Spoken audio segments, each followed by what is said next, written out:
As aulas remotas têm sido um desafio para alunos e professores. Agora, do ano se aproximando, a discussão sobre aprovação ou reprovação de alunos tem crescido na comunidade escolar. Para falar sobre esse assunto, nós vamos conversar com a Carolina Campos, que é diretora executiva do Vozes da Educação. Carolina, obrigada por nos atender. Imagina, eu que agradeço, obrigada para você, agradeço o convite. Carolina, para começar, qual é a solução para o ano letivo de 2020? É aprovar todo mundo, reprovar, observar caso a caso, e quais também seriam as consequências de cada uma dessas alternativas?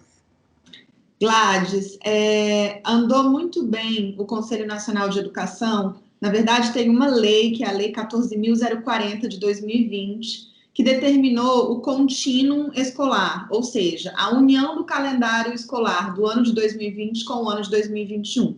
Anualmente, as redes precisam de cumprir 200 dias letivos ou 800 horas por ano.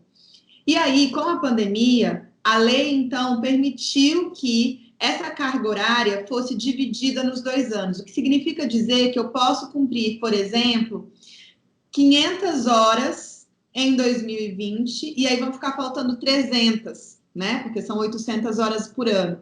E essas 300 horas eu jogo para 2021, que daí eu vou ficar com 1.100 horas ao todo. Então, a lei permitiu fazer isso. O Conselho Nacional de Educação, recentemente, regulamentando a lei, determinou, então, a possibilidade desse contínuo escolar que a gente está chamando.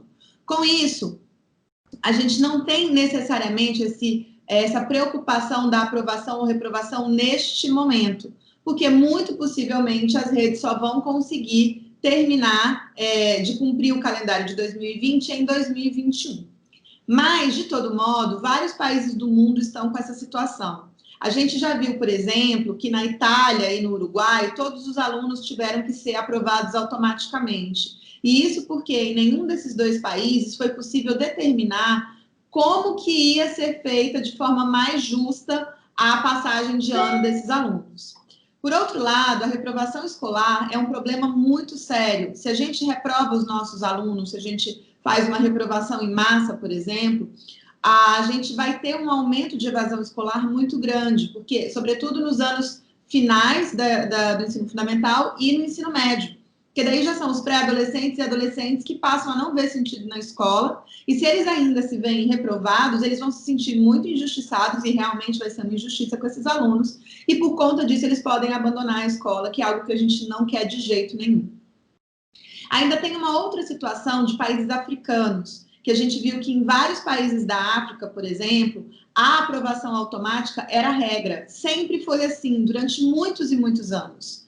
Em fevereiro de 2020, por uma consequência dessas loucas da vida, a África, alguns países da África conseguiram abolir essa aprovação automática. Então, depois de muita luta, esses países conseguiram fazer com que fosse possível reprovar alguns alunos. E aí, o que acontece? Vem a pandemia, e com a pandemia, então, a gente tem essa dificuldade, essa pressão no sentido de fazer a aprovação automática de novo. Então, a gente vem percebendo que alguns países da África eles estão se mostrando muito resistentes para fazer essa aprovação automática, o que a gente entende que é uma questão cultural. Aqui no Brasil, a gente está seguindo o exemplo da Colômbia de unificar os anos letivos. Eu acho que é uma boa alternativa para a gente. E isso vale também para as escolas particulares ou aí é uma outra situação? Não, na medida em que a gente está falando de uma lei, a gente está falando de uma lei que foi regulamentada pelo Conselho Nacional de Educação, essa orientação deve ser cumprida tanto pela rede pública quanto pela rede particular. Existe diferença entre as 2 redes? Com certeza.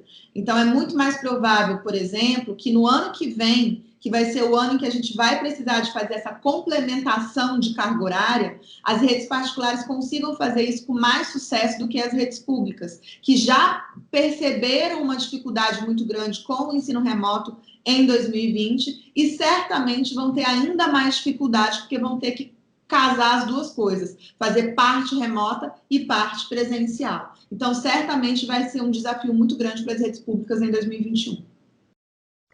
Ok, você falou da questão dos 2 anos em um só.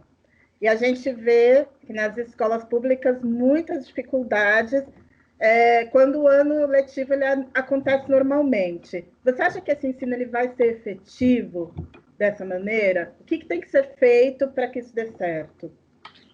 Eu acho que isso não é um problema só do Brasil, eu acho que o mundo inteiro sofreu muito com o ensino remoto. Então, a gente começa a perceber que, quando a gente olha para o mundo todo, que vários países não estavam preparados. Então, a gente tem ainda uma dificuldade de acessibilidade, conectividade muito grande, não só no Brasil, mas em outros países do mundo. E eu nem estou falando de país em desenvolvimento. Eu estou falando, às vezes, até de países desenvolvidos que enfrentaram essa mesma dificuldade. A pandemia pegou todo mundo de surpresa e ninguém estava preparado para isso. Além disso, é muito complicado você fazer um ensino remoto, seja ele online, seja ele assíncrono, né, como a gente chama. Então, assim, a gente tem uma dificuldade muito grande de conseguir fazer essa transposição de conteúdos. Eu acho sim que vai ser uma dificuldade enorme, ainda já é e vai continuar sendo. Não acho que a gente vai ter muita facilidade, mas eu acho que os professores, eles viveram em 2020 o impacto, os professores e os alunos. Então, a gente mais ou menos já sabe como funciona. Então, esse elemento surpresa que 2020 trouxe para a gente, talvez isso não aconteça em 2021. Isso não significa que as redes vão estar mais preparadas, mas significa sim que os profissionais e os alunos vão estar um pouco mais acostumados, o que facilita um pouco esse processo. Carolina, para a gente terminar, você consegue ver alguma coisa de positiva que a pandemia trouxe para o cenário da educação? Eu consigo. Inclusive, eu acho que hoje, no Dia dos Professores, tem uma coisa muito importante que a gente precisa de observar. Eu espero que a sociedade, que a pandemia tenha ensinado à sociedade o valor de um professor. Eu espero muito que esses professores eles sejam valorizados e sejam vistos, porque durante o ano mais difícil para a educação do século, quem carregou esses alunos nos ombros foram os nossos professores.